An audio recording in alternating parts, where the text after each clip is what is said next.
오늘 우리에게 주시는 하나님의 말씀은 마태복음 1장 18절에서 25절까지의 말씀입니다. 주시는 말씀을 받들어 봉독하겠습니다.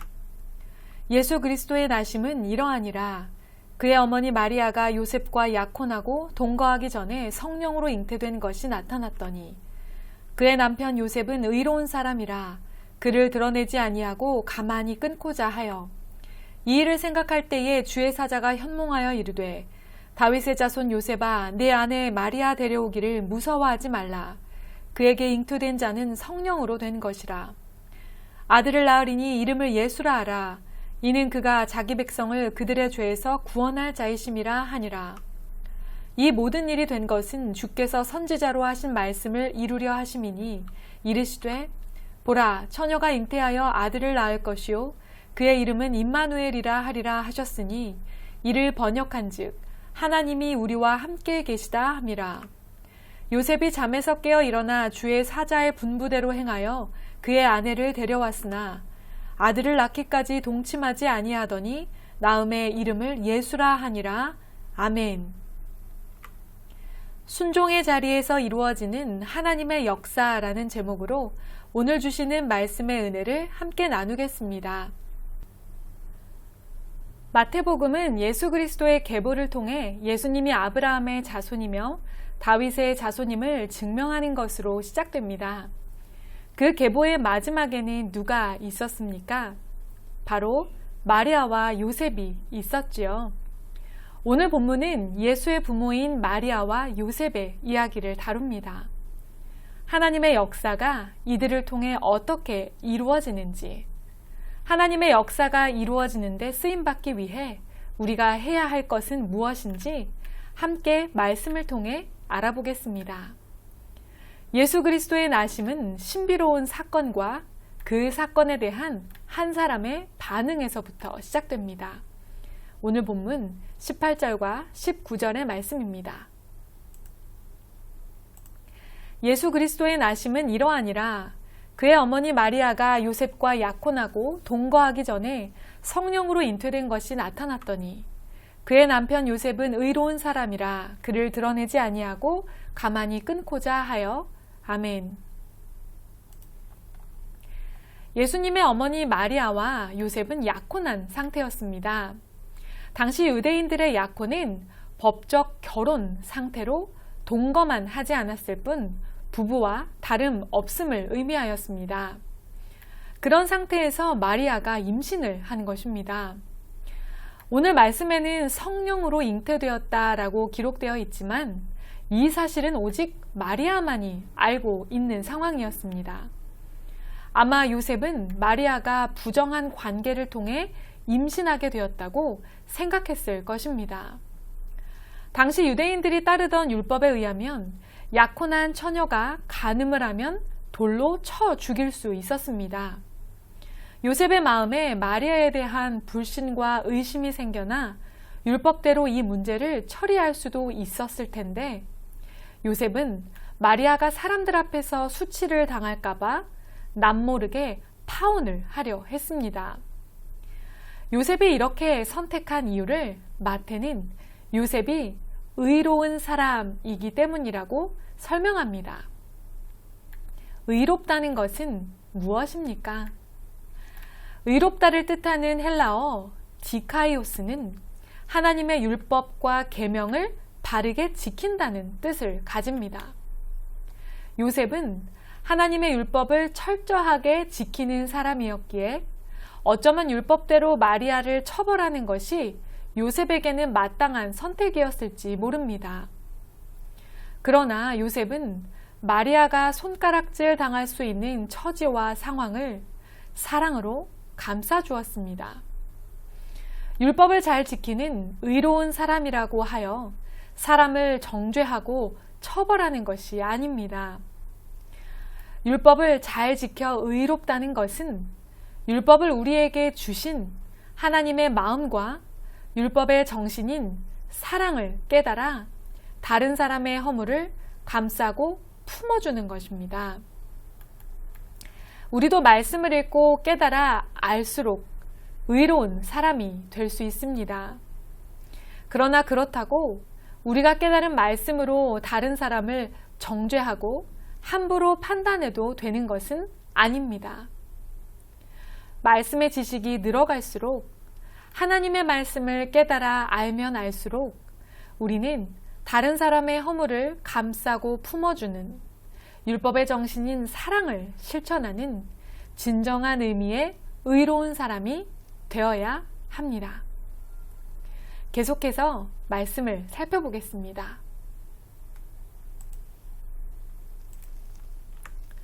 이 일을 생각할 때에 주의 사자가 현몽하여 이르되, 다윗의 자손 요셉아, 내 아내 마리아 데려오기를 무서워하지 말라.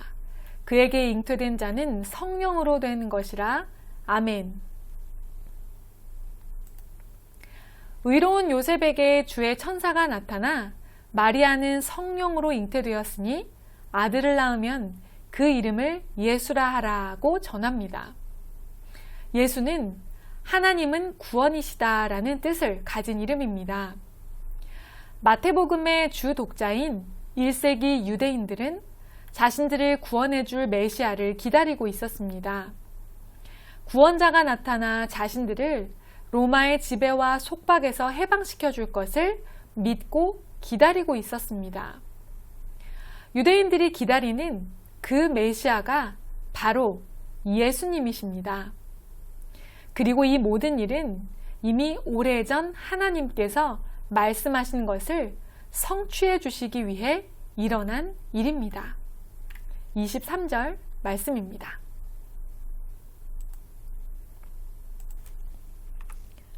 보라, 처녀가 잉태하여 아들을 낳을 것이요 그의 이름은 임마누엘이라 하리라 하셨으니, 이를 번역한 즉 하나님이 우리와 함께 계시다 함이라. 아멘.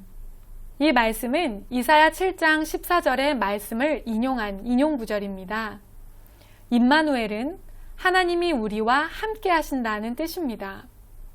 거룩하시고 죄가 없으신 하나님이 죄인인 우리와 함께 하시기 위해 친히 인간이 되셔서 예수님의 몸으로 이 땅에 오셨습니다. 보이지 않는 하나님의 보이는 형상으로 오셨습니다. 높은 보좌에 있는 신의 경지에 도달하기 위해 애쓰고 힘써야 하는 타 종교와의 가장 큰 차별성이 바로 여기에 있습니다. 하나님이 친히 우리에게 찾아와 주시고 우리와 함께 하신다는 사실입니다.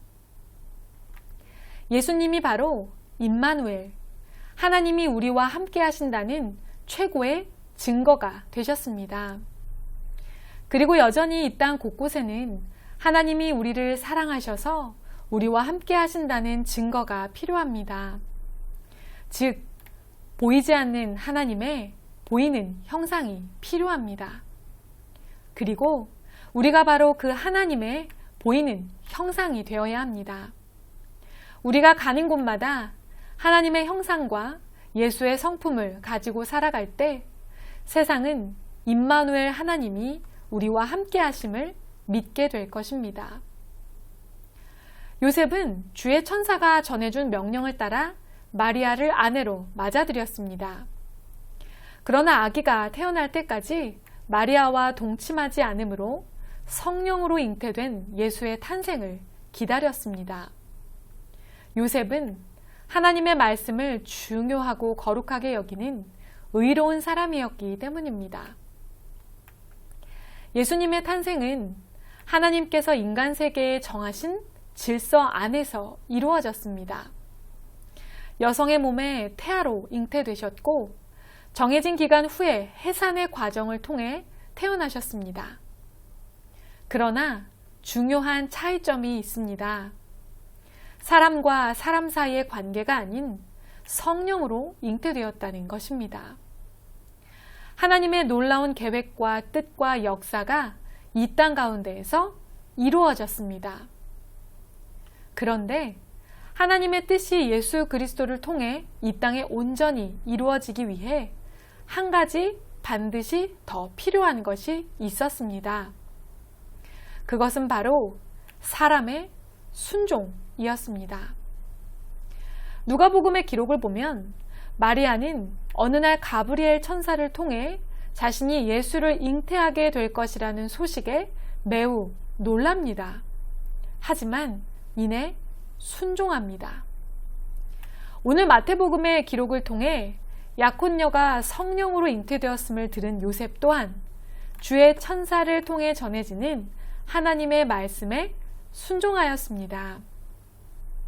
이 두 사람이 이렇게 즉각 순종할 수 있었던 것은 이들에게 믿음이 있었기 때문입니다. 하나님의 역사가 나의 생각과 상식을 넘어선다 할지라도 마리아와 요셉처럼 믿음으로 받고 순종으로 반응하는 사람을 통해 하나님은 하나님의 거룩한 역사를 이루어 가십니다. 하나님의 역사는 하나님의 전적인 주권과 능력 아래에 있지만 우리가 믿음으로 순종할 때에 이 땅 가운데에서 이루어집니다. 하나님의 말씀 앞에서 우리가 불가능한 것과 가능한 것을 나누지 않고 나의 처지와 상황을 고려하지 않으며 믿음으로 순종할 때에 우리를 통해 하나님의 역사가 이 땅 가운데 이루어집니다. 불가능할 것 같은 일이 눈앞에 있을 때 내 생각과 상식으로 도저히 순종할 수 없는 하나님의 뜻 앞에 믿음으로 순종함으로 오늘도 부르신 삶의 자리에서 하나님의 역사를 이루는 우리의 삶이 되기를 축복합니다. 함께 기도하겠습니다.